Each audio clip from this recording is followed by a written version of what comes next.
നമസ്കാരം കൂട്ടുകാരെ, എല്ലാവർക്കും മഞ്ചാടിയുടെ 4ാം ഭാഗത്തിലേക്ക് സ്വാഗതം. നിങ്ങളെ കൊടുകൂടെ ചിരിപ്പിക്കുന്ന 4 നാടോടി കഥകളും രസമുള്ള 3 പാട്ടുകളുമായ ഞാൻ എത്തിയിരിക്കുന്നത്. സന്തോഷമായോ? ആദ്യം ഒരു കഥയാണ് കേട്ടോ, തമിഴിൽ നിന്നാ. നാട്ടിലെ ഒരാട് ഒരു ദിവസം കാട്ടിലെത്തി. അപ്പോഴോ മുമ്പേ ഒരു സിംഹം. ആട് പേടിക്കോ സിംഹം പേടിക്കോ? വാ, നമുക്ക് കഥ കാണാം. ഒരിക്കൽ നാട്ടിലെ ഒരാട് വഴി തെറ്റി കാട്ടിലെത്തി. കാടിന്റെ പച്ചപ്പ് കണ്ട് ആടാകെ അമ്പരന്നു. ഹായ്, എന്തു ഭംഗി! നിറയെ പുല്ല്! ഇതാണോ ഈ മനുഷ്യർ കാട് കാട് എന്ന് പറഞ്ഞ ആടുകളെ പേടിപ്പിക്കുന്നത്?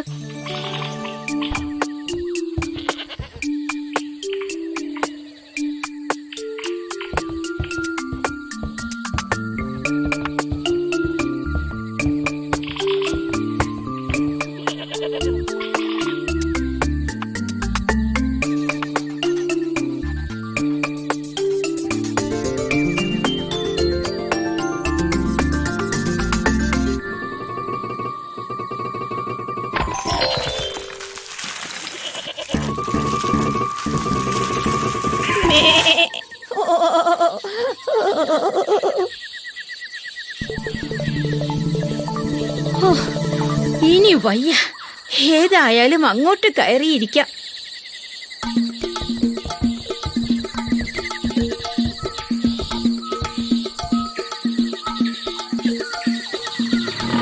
കുറച്ചു കഴിഞ്ഞപ്പോൾ ഗുഹയുടെ ഉടമസ്ഥനായ സിംഹം അവിടെ എത്തി.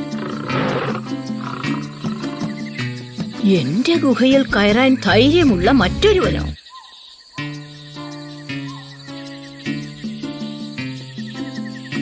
ഇതേതു മൃഗം? ഇവിടെങ്ങും മുൻപ് കണ്ടിട്ടില്ലല്ലോ. ആടിന്റെ രൂപം കണ്ടപ്പോൾ സിംഹത്തിന് പേടിയായി. ദൂരെ നിൽക്കാം. ആരാണ് എന്റെ ഗുഹയിൽ?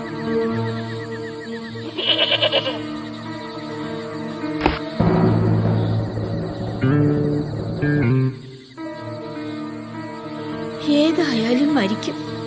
ഒരു വിദ്യ പ്രയോഗിച്ചാലോ? അത് ചോദിക്കാൻ നീ ആരാടാ? ആരും എന്നോട് ഇങ്ങനെ ഇതുവരെ സംസാരിച്ചിട്ടില്ല. അപ്പോൾ ആള് നിസ്സാരനല്ല. ഞാൻ കാട്ടിലെ രാജാവ് സിംഹം. എന്റെ ഗുഹയിൽ നിന്നും വേഗം പുറത്തിറങ്ങ. നീയാണോ അപ്പോൾ കാട്ടിലെ രാജാവെന്ന് സ്വയം പറഞ്ഞു നടക്കുന്ന സിംഹം? നീ രാജാവെങ്കിൽ ഞാൻ ചക്രവർത്തിയാണ്, എല്ലാ കാടുകളുടെയും രാജാവ്. നിന്നെ കാത്തു തന്നെയാ ഞാനിരിക്കുന്നത്. ഇത്രയും കേട്ടപ്പോൾ സിംഹം തിരിഞ്ഞോടി. എന്നാൽ ഈ വിശേഷങ്ങളൊക്കെ ഒരു കുറുക്കൻ കാണുന്നുണ്ടായിരുന്നു. കാര്യം എന്തെന്നറിയാൻ കുറുക്കനും സിംഹത്തിന്റെ പിന്നാലെ ഓടി. രാജാവേ, അവിടെ ഒന്ന് നിന്നാലും. അങ്ങ് എങ്ങോട്ടാണ് പരവശനായി ഓടുന്നത്? നിന്നെ കണ്ടത് നന്നായി. നീ ചക്രവർത്തിയെ കണ്ടിട്ടുണ്ടോ?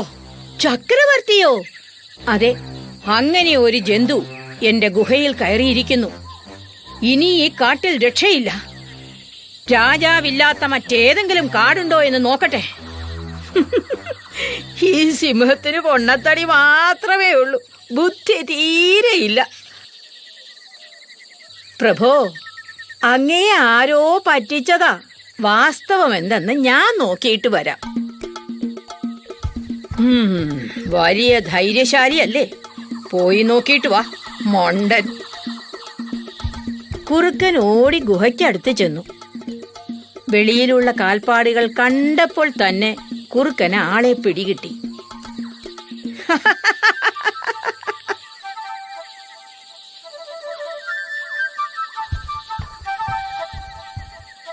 പ്രഭോ, അങ്ങയുടെ ഗുഹയിൽ ഒരാടാണ്. ആടോ?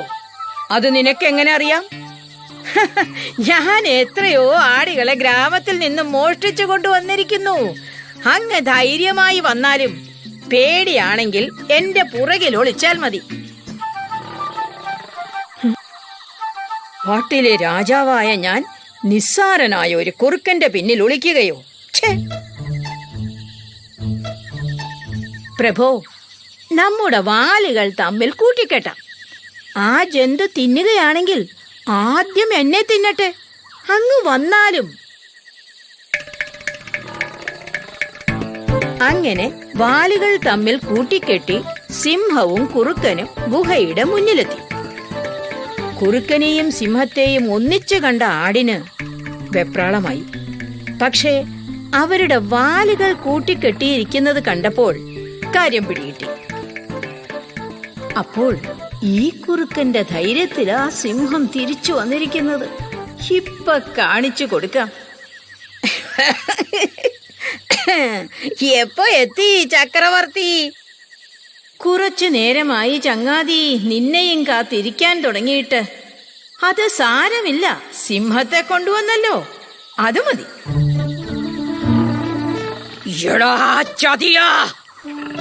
നീയാണ് ശരിക്കും കുറുക്കൻ. ഒരു സിംഹത്തെ തിന്നണമെന്ന് പറഞ്ഞപ്പോൾ നീ രാജഹാവിനെ തന്നെ കൊണ്ടുവന്നു.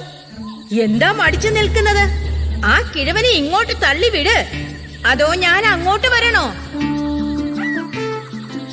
ഇത് കേൾക്കണ്ട താമസം നിലവിളിച്ചുകൊണ്ട് സിംഹം ഓടി. കുറുക്കന്റെ കാര്യം പിന്നെ പറയണോ?